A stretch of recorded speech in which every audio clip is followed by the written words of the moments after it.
माघ मास महात्म्य पहला अध्याय। एक समय श्री सूत जी ने अपने गुरु श्री व्यास जी से कहा कि गुरुदेव, कृपा करके आप मुझे माघ मास का महात्म्य कहिए, क्योंकि मैं आपका शिष्य हूँ। तब व्यास जी कहने लगे कि रघुवंश के राजा दिलीप एक समय यज्ञ के स्नान के पश्चात पैरों में जूते और सुंदर वस्त्र पहनकर शिकार की सामग्री से युक्त कवच और शोभायमान आभूषण पहने हुए अपने सिपाहियों से घिरे हुए जंगल में शिकार खेलने के लिए अपनी नगरी से बाहर निकले। उनके सिपाही जंगल में शिकार के लिए मृग, व्याघ्र, सिंह आदि जंतुओं की तलाश में इधर उधर फिरने लगे।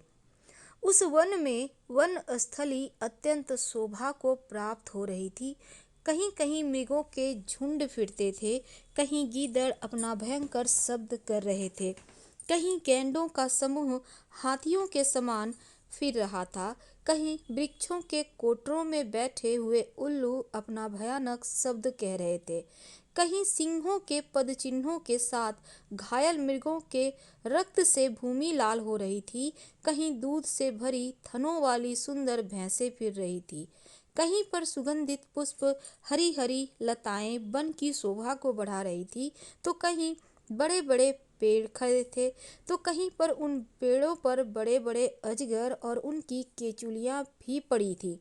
उसी समय राजा के सिपाहियों के बाजे की आवाज सुनकर एक मृग वन में से निकलकर भागने लगा और बड़ी बड़ी चौकड़ियां भरता हुआ आगे बढ़ा।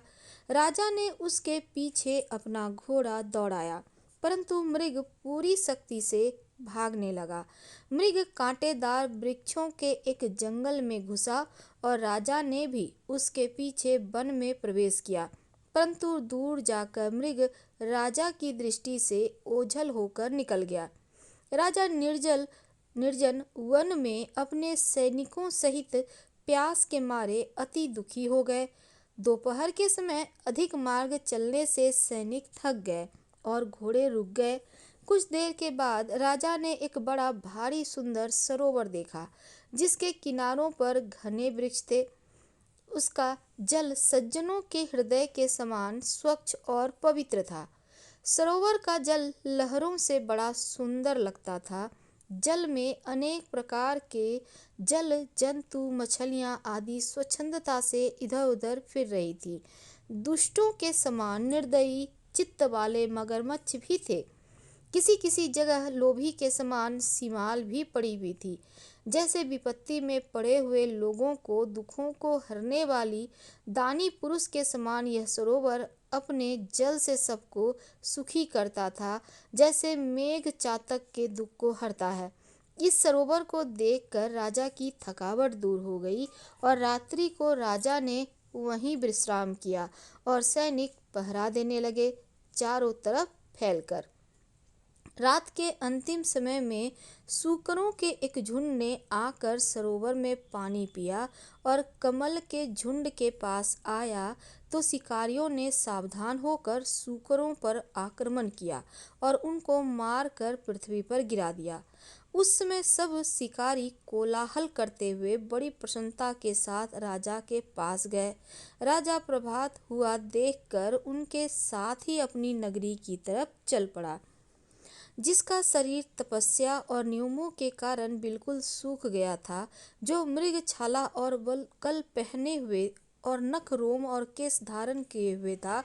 राजा ने ऐसे घोर तपस्वी को देखकर बड़े आश्चर्य से उनको प्रणाम किया और हाथ जोड़कर खड़ा हो गया।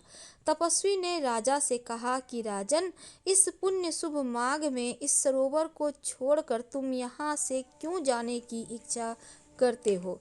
तब राजा कहने लगा कि महात्मन, मैं तो माघ मास में स्नान के फल को कुछ भी नहीं जानता। कृपा करके आप मुझको विस्तार पूर्वक बतलाइए। माघ मास की पहला अध्याय समाप्त हुआ। कल हम आपके साथ दूसरे अध्याय के साथ जुड़ेंगे। पसंद आए तो लाइक कर सब्सक्राइब करें, शेयर करें, कमेंट करें। हर हर महादेव। धन्यवाद।